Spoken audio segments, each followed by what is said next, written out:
इस समाचार के प्रायोजक हैं Monika bakery, 2/3 Kranti Kripalani Nagar, Annapurna main road, Maharashtra bank के सामने, इंदौर।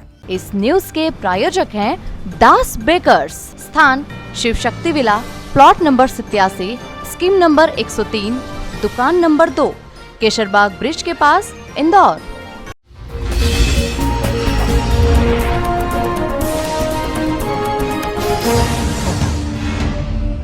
इंदौर में मामूली कहासुनी और विवाद के चलते लगातार हत्या जैसी वारदात सामने आ रही है और ऐसे ही पिछले दिनों 3 मई को एक वारदात सामने आई थी, जिसमें पुलिस ने तमाम सीसीटीवी फुटेज और कई सबूतों के आधार पर 2 आरोपियों को गिरफ्तार किया है, जिनसे तमाम पहलुओं पर पूछताछ की जा रही है। तो वहीं एक अन्य फरार है। आरोपी की पुलिस तलाश में जुटी हुई है। इंदौर के तेजाजी नगर थाना क्षेत्र स्थित बाईपास के खेत में नग्न अवस्था में पुलिस द्वारा शव बरामद किए गए थे। जांच पड़ताल करने के बाद दोनों की पहचान हरिराम निवासी मंडलेश्वर खरगोन और दूसरे की सुरेश निवासी पालन के रूप में हुई थी। पूरे मामले में पुलिस द्वारा बताया गया कि दोनों ही व्यक्ति मजदूरी का काम करते थे। वो ठेकेदार और उससे जुड़े हुए लोगों से अपनी मेहनत के पैसे मांगने गए, जहां पर मामूली बात और कहासुनी के बाद दीपक उर्फ गोलू और अमन इब्ने के साथ उनका विवाद हुआ। इसके बाद दोनों ही युवकों को जमकर पीटा गया और फिर हत्या की घटना को अंजाम दिया गया। पुलिस ने 2 आरोपियों को गिरफ्तार कर लिया है, वहीं अन्य की तलाश की जा रही है।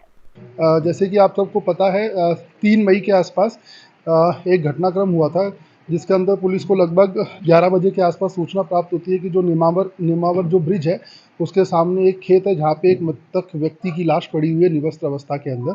तत्पश्चात मौके पर थाना प्रभारी करणदीप और एसीपी मौके पर पहुँचे। उसके पश्चात एडिशनल सीपी सर भी मौके पे पहुँचे।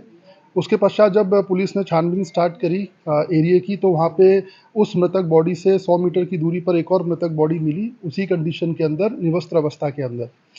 तत्पश्चात हमने पूरे एरिया सीन ऑफ क्राइम को हमने सर्च किया। उसके बाद बाउंड्री के पार हमको कुछ उनके कपड़े मिलते हैं, जिसके अंदर एक चिट रहती है जिसमें कुछ लोगों के नंबर रहते हैं। उनसे जब संपर्क किया गया तो उसमें एक व्यक्ति, एक मृतक का नाम हीराराम करके, जो मंडलेश्वर जिला खरगोन का रहने वाला है, उसकी शिनाख्त इस रूप में हुई। तत्पश्चात हमने जो भी आसपास सीसीटीवी फुटेज थे, सीसीटीवी फुटेज खंगाले इस विषय के अंदर। तब हमें चूँकि एक मृतक की पहचान हुई थी, तो हमें पता चला कि ये मिस्त्री का काम करते थे और उसके साथ जो दूसरा मृतक है, जिसकी पहचान सुरेश के रूप में हुई, ये दोनों मिस्त्री का काम करते थे। इनको जो भी मजदूरी मिल जाती थी तो मजदूरी किया करते थे। तत्पश्चात हमने इनके घर के आसपास सीसीटीवी फुटेज देखे, तो हमको कुछ 4 आदमी दिखे जो इनके घर के आसपास आते हुए दिखे घटना से 4-5 घंटे पूर्व। इनके परिजनों से हमने पूछताछ करी, तब उनके परिजनों द्वारा भी कुछ पैसे के लेन देन के विषय में बताया गया।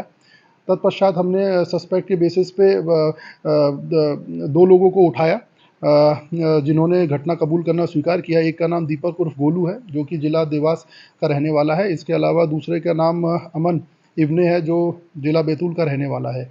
इनके द्वारा इसलिए घटना कारित की गई, जो इन्होंने बताया कि जैसे कि ये सभी मजदूरी का काम किया करते थे। इसमें से ये लोग 3-4 जो लोग थे, ये ठेकेदार से स्वयं संपर्क करते थे, उसको लेबर प्रोवाइड करते थे। ठेकेदार द्वारा सभी को पैसा ना देके कुछ 3-4 लोगों को पैसा दे दिया जाता था कि आपकी मजदूरी का पैसा आप आपस में इस प्रकार से वितरण कर लीजिए।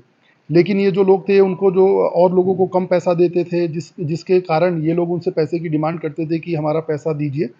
इस कारण आए दिन इनमें विवाद होता रहता था। तो ये लोग उनको उस जगह ले गए। उस रात ये लोग उनको उस जगह ले गए, वहाँ पे इन्होंने उनको शराब पिलाई। तत्पश्चात उनको उनके साथ मारपीट करी, उनको डंडे से मारा और उसके बाद वहाँ से भाग गए।